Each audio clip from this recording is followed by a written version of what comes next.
오늘 우리에게 주시는 하나님의 말씀 보시겠습니다. 신약 성경 누가복음 19장입니다.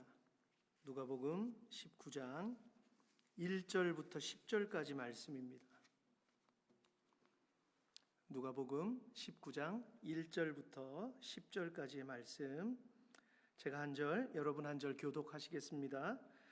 예수께서 여리고로 들어가 지나가시더라. 그가 예수께서 어떠한 사람인가 하여 보고자 하되 키가 작고 사람이 많아 할 수 없어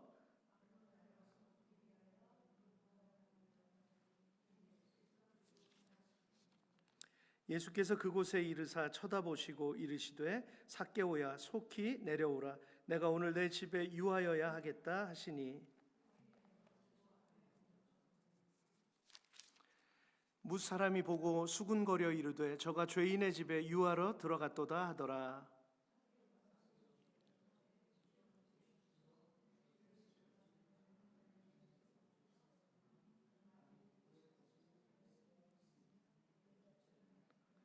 예수께서 이르시되 오늘 구원이 이 집에 이르렀으니 이 사람도 아브라함의 자손이미로다. 아멘. 감사합니다. 하나님 생명의 말씀입니다. 오늘 함께 읽은 본문을 통해서 삭개오의 삶이 변화된 이유라는 제목으로 주의 뜻을 나누도록 하겠습니다. 1849년 12월 한 사람이 사형장으로 끌려갑니다. 현장에는 군인들이 총을 들고 서 있고요.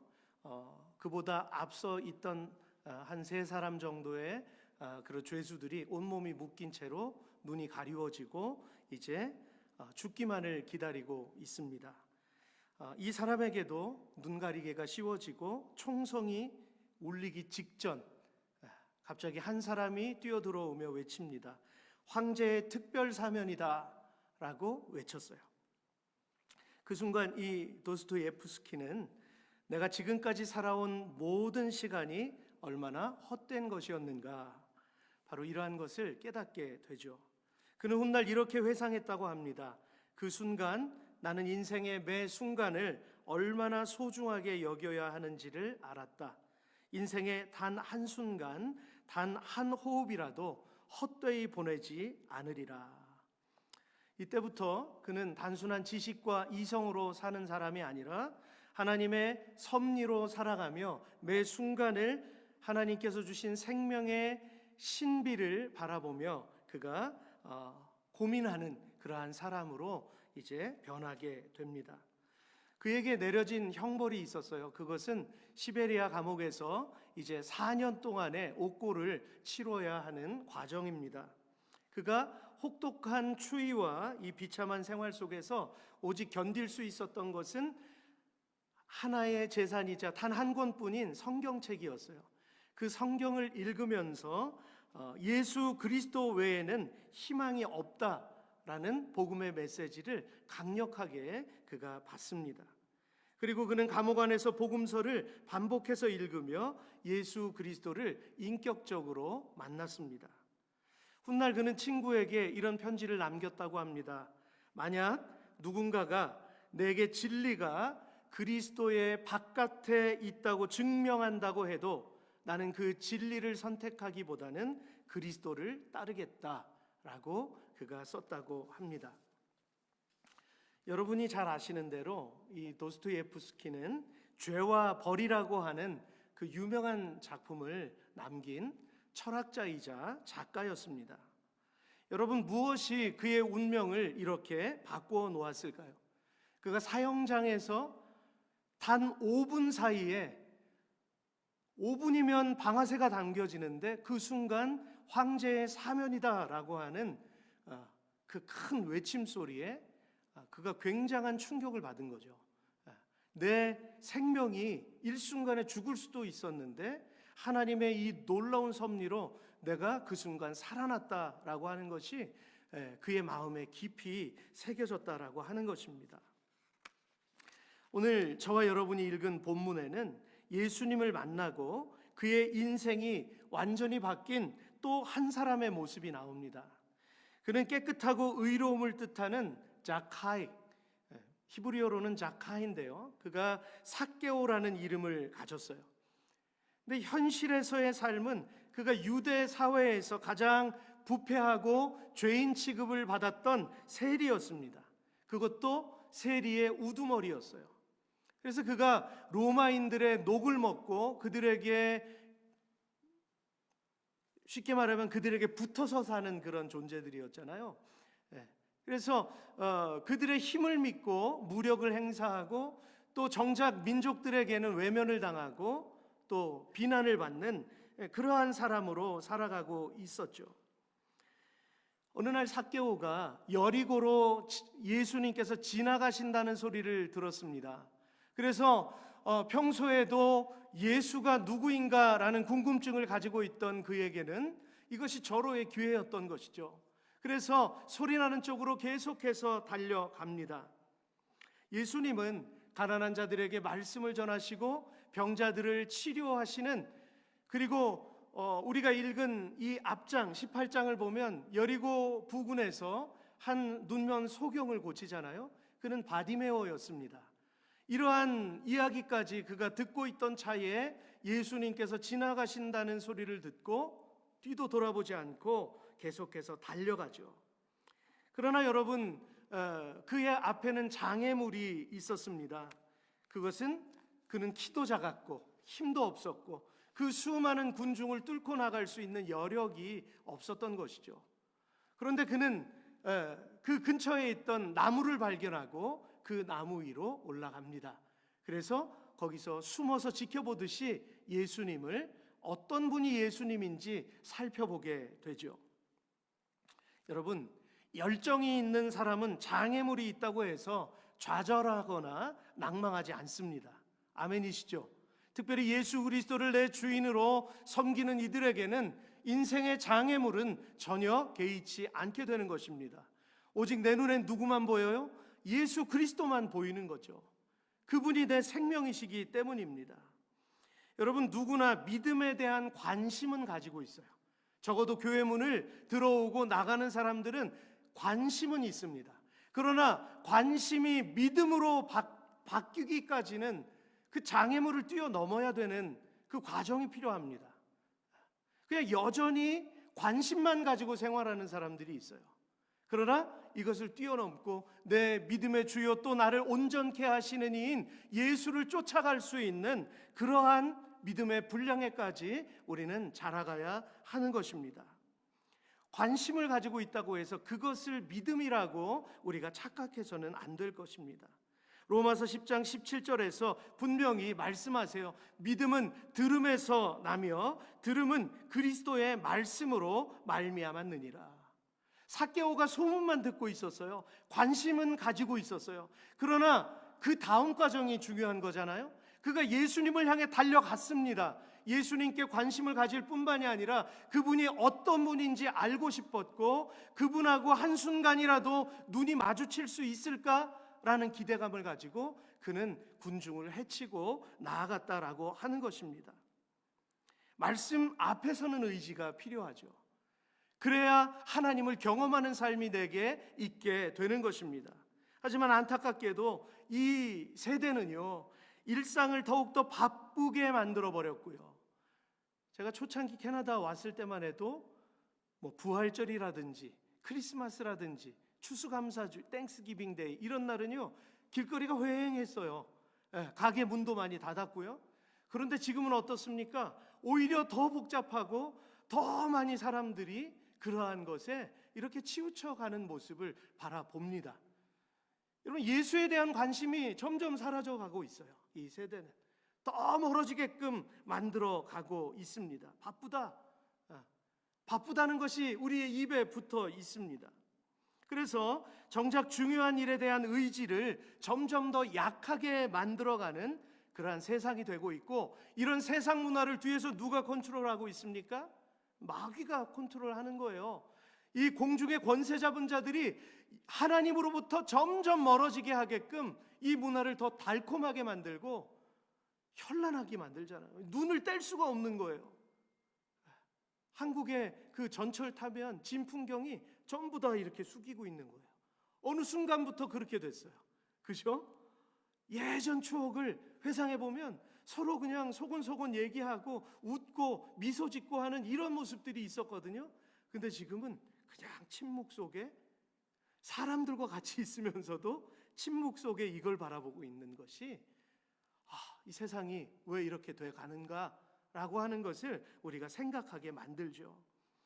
여러분, 언제나 자세히 살펴보면은요, 이 세상에 그렇다 할지라도 내 모습을 바라보며 내 자리로 돌아와 보면 언제나 내가 중요하게 생각하는 우선순위에서는 예수님이 저만큼 멀어져 있는 거예요. 내 우선순위가 더 중요한 그러한 우리 세대가 되어가고 있다는 것이죠. 윌리엄 홀만 헌트라는 분이 그린 The Light of the World라는 작품이 있어요. 이 작품이 유명한데요, 이건 신학적인 굉장한 의미가 들어 있습니다. 이 그림 보시면 여러분 한번 주의 깊게 보세요. 뭐가 이상한 부분은 없는지, 혹은 눈에 띄는 어떤 부분은 없는지 한번 보세요. 여러분, 혹시 눈에 들어오는 특징이 있습니까? 저 문에는 문고리가 없습니다. 저 문에는 문고리가 없어요. 오직 안에서 문을 열어 주어야지 지금 예수님께서 들어갈 수 있는 거예요. 그리고 예수님의 저 뒤에 후광이 비치잖아요. 그죠? 빛, 이 땅에 빛으로 오신 예수 그리스도. 그리고 무엇을 들고 있습니까? 예수님께서 등불을 들고 있잖아요. 말씀의 등불. 시편 119편에 주의 말씀은 내 발의 등이요 내 길의 빛이니이다. 등불을 들고 계신 거예요.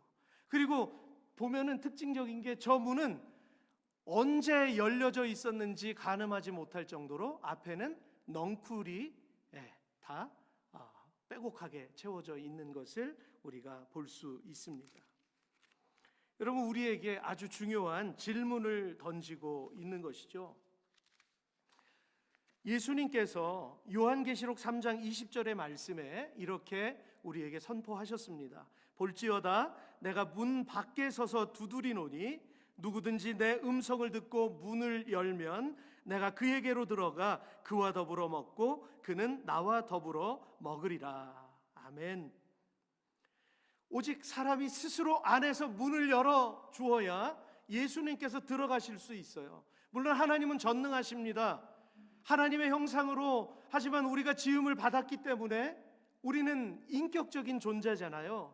그래서 하나님께서 우리에게 원하시는 것은 인격적으로 주님 앞에 그분의 자녀로 서는 것을 원하시는 것이죠. 그래서 내가 먼저 기꺼이 내 마음의 문을 열어드리고 주님 앞에 내 인생을 맡기고 주님께 묻는 그러한 내 믿음이 될 때 우리 예수님께서 친근하게 나에게 다가오셔서 내 마음을 어루만져 주실 것입니다. 할렐루야. 네. 어느 것 하나도 우리가 그저 가볍게 넘길 것은 아무것도 없습니다. 여러분, 예수님을 만났다는 표현, 조금 전에 제가 인격적이라는 표현을 썼잖아요. 예수님을 인격적으로 만났다는 것은 그저 역사적인 사실을 인정하는 것이 아니라 말씀을 통해서 주일학교 때 배웠던 그 어떤 지식적인 것을 이야기하는 것이 아닙니다. 예수님을 인격적으로 만났다는 것은 그분과 내가 날마다 친근히 하고 교제가 이루어지는 그 상태를 의미하는 것이죠. 그래서 내 삶의 어려움을 주님 앞에 다 고백해 드리는 것이 그분과의 인격적인 만남인 것입니다. 그래서 나는 언제, 내가 청년 때 내가 언제 어떤 순간에 내가 주님을 인격적으로 만났습니다 라고 하는 것은 그 시점에 내가 하나님 앞으로 터닝 포인트 했다는 거예요. 하나님께로 돌이켰다는 것입니다. 여러분, 그래서 우리가 주님 앞에서 인격적인 그러한 믿음을 가지고 주님 앞에 그분을 내 삶의 주인으로 모시는 것, 그것을 주님을 만났다, 주님을 내가 경험한다 라고 표현하는 것이죠. 그러므로 요한복음 1장 12절에서 영접하는 자, 곧 그 이름을 믿는 자들에게는 하나님의 자녀가 되는 권세를 주셨으니 라고 말씀하셨습니다. 또한 갈라디아서 2장 20절에서 바울은 이렇게 고백하고 있어요. 내가 그리스도와 함께 십자가에 못 박혔나니 그런즉 이제는 내가 사는 것이 아니요 오직 내 안에 누가 사십니까? 예수 그리스도께서 사시는 것이라. 이것이 굉장히 중요한 말씀이에요. 오늘 저와 여러분의 삶에 예수 그리스도가 동행하는 것, 이것이 가장 중요합니다. 세상에 그 어떤 소음이 있다 할지라도, 세상에 환난과 풍파가 있다 할지라도, 전쟁의 소문이 있고 나라가 무너져 내린다 할지라도 요동치 않아야 될 것은 내 안에 예수 그리스도가 있는 것입니다.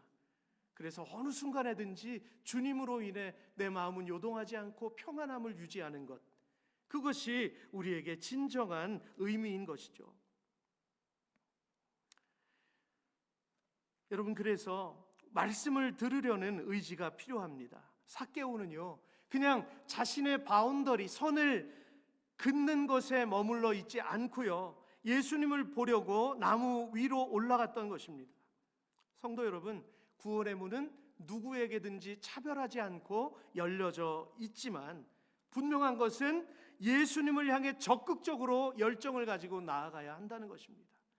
하나님의 열심이 있어요. 하나님은 죽기까지 우리를 위해 사랑하셨고 열정을 쏟으셨습니다. 그러면 그 사랑을 받는 우리는 어떻게 주님 앞에 반응해야 할까요? 우리도 열정을 가지고 그분 앞에 서야 할 줄로 믿습니다. 주님, 내가 주님을 사랑합니다. 주님, 내가 주님을 위해 죽기 원합니다. 주님, 내가 주님께서 원하시는 곳은 어느 곳이든지 마다하지 않고 내가 가겠습니다. 십자가를 붙들겠습니다 라고, 여러분, 이 원색적인 고백이 지금은 사라졌어요. 그거 아세요? 이 원색적인 고백이, 이 단순한 고백이 이 세대 가운데 언제부터인지 사라졌단 말이에요. 주님 앞으로, 십자가 앞으로 나아갑시다 그러면 젊은이들이 십자가를 붙들기 위해서 강단 앞으로 막 나왔어요. 달려 나왔어요.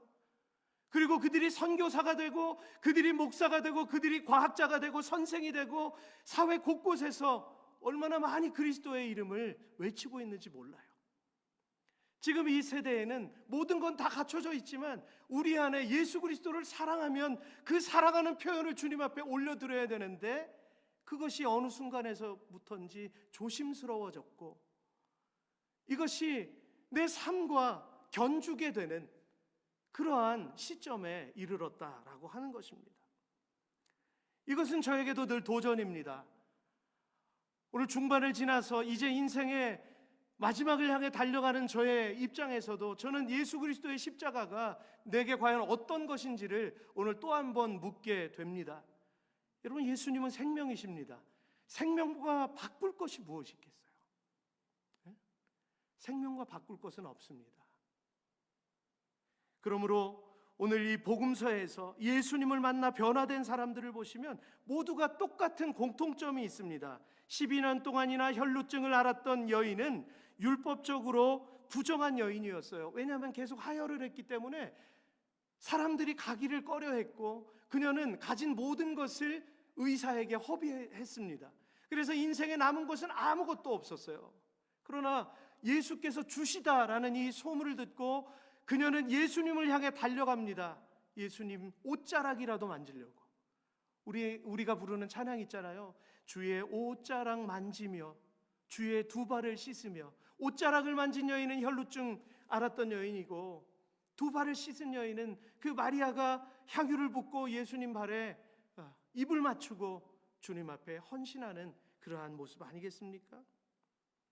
여러분, 옷에만 손을 대어도 고침을 받을 것이다 라는 그러한 확신을 가지고 있었다는 거예요.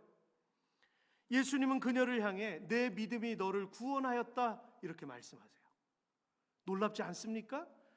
이 여인은 옷자락을 만지고 자기 병을 치유함을 받으려고 한 것뿐인데 예수님은 내가 구원을 받았다라고 말씀하시는 거예요. 그러니까 우리 하나님은 우리가 가진 생각보다 우리를 뛰어넘어서 더 크게 내 인생 전체를 바라보고 계신다라고 하는 것입니다. 그러므로 사랑하는 성도 여러분, 여러분들이 여러분 앞에 놓여있는 문제 때문에 고민하고 있나요? 혹은 여러분의 직장이나 혹은 여러분의 인생에 대해서 여러분들이 많이 염려하고 있습니까? 그렇다고 한다면 이 시간 이 여인처럼 주님의 옷자락을 붙들 수 있기를 주의 이름으로 축복합니다. 주님 말씀 앞에 이 말씀을 믿고 내가 의지하는 것이 주의 옷자락을 잡는 것입니다. 내 믿음이 너를 구원하였다. 여인은 이미 예수님을 전능하신 하나님으로 믿었기 때문에 그 앞에 무릎을 꿇은 거잖아요. 그렇기 때문에 예수님은 그 적은 믿음이라 할지라도 그것을 보시고 그에게 기름을 부어주셨다라고 하는 것입니다. 사랑하는 성도 여러분, 이 믿음을 가지실 수 있기를 주의 이름으로 축복합니다. 네. 오늘 주님이 요구하시는 믿음은요, 세상에서 얻을 수 있는 그 어느 것 하나를 얻으려고 하는 믿음이 아니에요. 우리가 가져야 될 믿음은 영원한 생명을 얻는 그 믿음인 것입니다. 할렐루야. 영원한 생명, 난 죽을 수도 있어요. 저도 이렇게 멀쩡한 것 같잖아요. 그러나 저도 질병이 있고, 여러분, 저도 제 인생을 돌아보면 죽을 뻔한 고비를 넘겼던 적도 있어요. 그러나 주님께서 살려주셨기 때문에, 내 생명이 주님 앞에 붙들려 있다는 것을 알기 때문에 오늘도 계속해서 주님과 함께 하기를 노력하고 있는 것입니다. 여러분, 오늘 예수님께서 바로 그 영원한 생명을 위해서 이 땅에 오셨다라고 하는 거예요. 단지 우리가 걱정하는 그 어떤 것만을 해결하기 위해서 오셨다면 오실 필요는 없겠죠. 우리의 생명 때문에 그분이 십자가에 달리신 것입니다. 그러나 예수님께 나아가려고 하는 믿음은 이 여인 말고도 중풍병을 앓았던 이 한 사람의 4명의 친구가 있었습니다. 예수님께서 가버나움에 들어가셨을 때 머물고 계셨던 집에 갑자기 4사람의 방문객이 찾아옵니다. 어떤 식으로 찾아오나요? 갑자기 지붕이 뜯겨지는 소리가 나고 지붕에 구멍이 뻥 뚫립니다. 예수님께서 예수님의 일행과 함께 계셨던 그 집 지붕이 그렇게 열리는 거예요. 상식적으로도 이해가 가지 않고, 여러분, 이것을 보면은 저는 이 본문을 보면서 저 사람들이 혹시 이 집주인과 아는 사이인가? 혹은 그 집주인을 뛰어넘는 어떤 권세를 가지고 있나? 부자인가? 라는 궁금증도 들어요. 하지만 그 무엇보다도 그 지붕을 뜯을 수 있었던 것은 예수 그리스도를 믿는 그 믿음이 확실했기 때문입니다. 아멘. 그리고 그 친구를 사랑했기 때문이에요. 이 죽어가는 영혼을, 이 병든 분들은 더 쉽게 죽을 수 있잖아요. 질병에 노출되어 있고. 그 친구를 살리기 위해서 무엇이라도 할 수 있는 그 사랑이 있었던 것이죠. 절대로 예수님을 놓치지 않았습니다. 그래서 예수님을 간절히 붙들었던 것이죠. 그 집안에 있던 일행들도 얼마나 놀랐을까요? 하지만 이 모든 일의 물리적인 결과보다도 그들에게는 친구의 질병이 치료되기를 간절히 원했다는 것, 이것을 주님께서는 높이 사셨던 것입니다. 여러분들이 누구를 위해서 중보하고 계십니까? 어떤 사람이 마음에 계속 떠올라서 그를 품고 계속 오랫동안 기도하고 계시나요? 여러분, 그 마음을 우리 주님께서 너무나 기뻐하실 줄로 믿습니다. 바로 이 4명의 친구들을 주님께서 기뻐하셨기 때문에 중풍병자는 믿음이 있었는지 없었는지 모르겠어요. 그러나 이 4사람의 믿음은 확실했습니다. 그랬기 때문에 이 친구를 고쳐주신 거예요. 여러분들의 가족들을 위해서 기도하고 계십니까? 여러분들의 친지를 위해서 기도하고 계시나요? 누군가를 위해서 도저히 내 생각으로는 불가능해서 계란으로 벽을 치는 것 같은 그러한 답답함이 있다 할지라도 낭망하지 마세요. 계속해서 기도하시기를 바랍니다. 할렐루야. 네, 우리 주님께서 붙드시기 때문이에요. 마가복음 2장 5절에 예수께서 그들의 믿음을 보시고 중풍병자에게 이르시되 작은 자야 내 죄 사함을 받았느니라.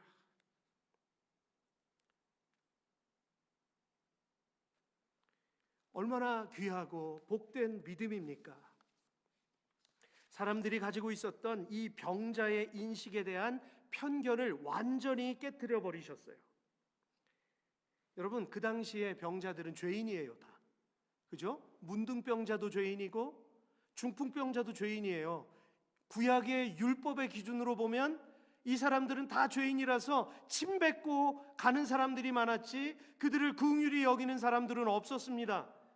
그런데 예수님은 그들의 손을 잡아주시고 그들의 마음을 어루만져 주시고 그들에게 영생의 축복까지 주셨다는 거예요. 바리새인들은 어떻게 했습니까? hin난하고 비판하고 판단하고 지옥에 갈 수밖에 없는 사람이라고 선을 긋고 저주를 받는 그런 존재들이었다는 거예요. 그러나 예수님은 그것이 아니라는 거죠.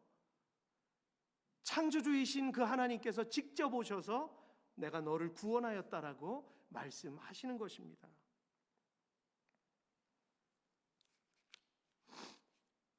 믿음을 보시고 구원을 하셨습니다.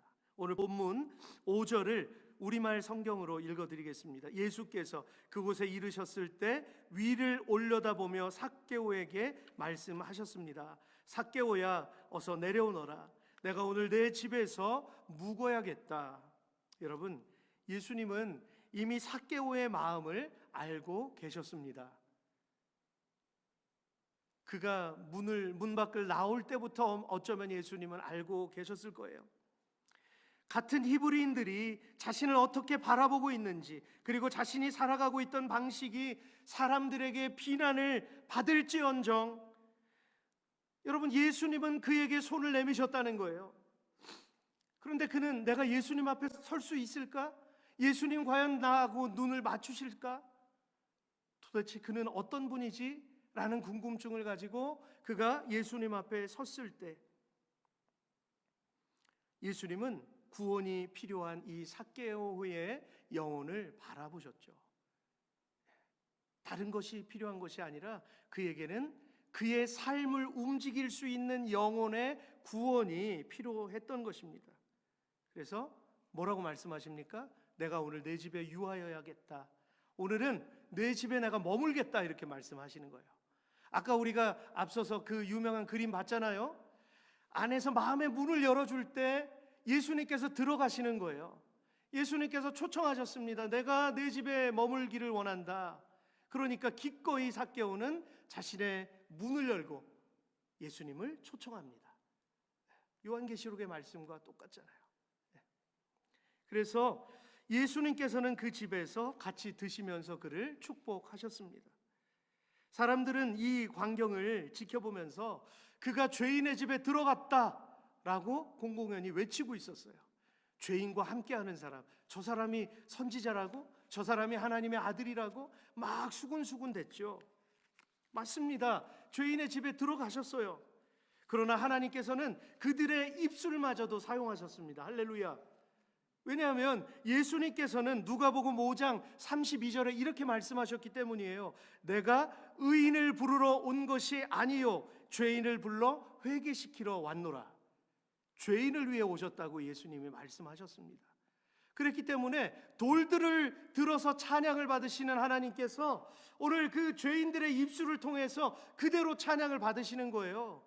죄인의 친구라는 걸 증명하는 거예요. 지금 그것을 선포하고 있는 것입니다. 말씀을 이제 마무리하겠습니다. 예수님을 자신의 집안으로 모셔드린 이 삭개오의 마음의 문은 활짝 열렸고요. 자신이 짊어지고 있었던 세상의 무거운 짐들을 다 내려놓게 되었습니다. 이제 자신을 향했던 그 사람들의 수군거림과 비난과 정죄의 시선들 속에서 이제는 자유케 되는 역사가 일어났는데요. 그 증거가 무엇입니까? 오늘 8절입니다. 우리 같이 읽겠습니다. 시작. 삭개오는 서서 주께 말했습니다. 주여 보십시오. 제 소유물의 반을 떼어 가난한 사람들에게 주겠습니다. 누군가를 속여 얻은 것이 있다면 4배로 갚겠습니다. 아멘. 그가 예전엔 아까워했고 마치 허기진 사람처럼 집착했던 그 세상의 재물과 모든 권세가 예수님을 모시고 난 다음부터 그것이 완전히 허물어진 거예요. 그것이 이제는 그에게 아무것도 아닌 것이 되어버렸습니다. 그래서 예수님, 제가 사람들에게 진 빚, 내가 착취한 것들 다 그대로 돌려주겠습니다. 그리고 내가 오히려 빼앗은 것이 있다면 4배나 돌려주겠습니다. 라고 자신의 귀중한 금고를 열었다는 거예요. 예수님은 이 세상 것과 이렇게 바꿀 수 있는 분입니다. 할렐루야. 그래서요, 여러분들이 다른 사람들과 내 삶을 그 가는 속도를 비교할 필요 없어요. 속도는 하나님 앞에서는 의미가 없는 거예요. 무엇이 중요합니까? 어떻게 인생의 쓰임을 받느냐, 어떻게 인생을 끝까지 마치느냐가 중요한 것입니다. 속도는 중요하지 않습니다. 이제 삭개오는 예수님과의 인격적인 만남을 통해서 그가 가진 것을 아낌없이 나눌 수 있는 참된 그리스도인이 되었던 것입니다. 예수님께서 9절에서 말씀하세요. 오늘 구원이 이 집에 이르렀도다. 오늘 구원이 이 집에 이르렀도다. 가장 복되고 귀한 말이잖아요. 주 예수를 믿으라, 그리하면 너와 내 집이 구원을 받으리라. 간수를 향해 외쳤던 그 사도 바울의 외침이 들리십니까? 여러분, 예수님을 고스란히 배우고 예수님의 말씀을 삶으로 체득한 그 사도의 외침이었습니다. 여러분, 우리에게 예수의 구원이 머무는 것이 가장 큰 축복입니다. 더 이상 내 삶에 바랄 것은 없어요. 이러한 삶이 여러분들의 삶에 넘쳐나실 수 있기를 주의 이름으로 축복합니다. 고린도후서 5장 17절 한 절만 우리 같이 읽고 마치도록 하겠습니다. 같이 기도합니다. 자, 같이 읽겠습니다. 시작. 그런즉 누구든지 그리스도 안에 있으면 새로운 피조물이라. 이전 것은 지나갔으니 보라 새 것이 되었도다. 아멘. 그리스도께서 함께 하시면 새로운 피조물이 되는 것인 줄로 믿습니다.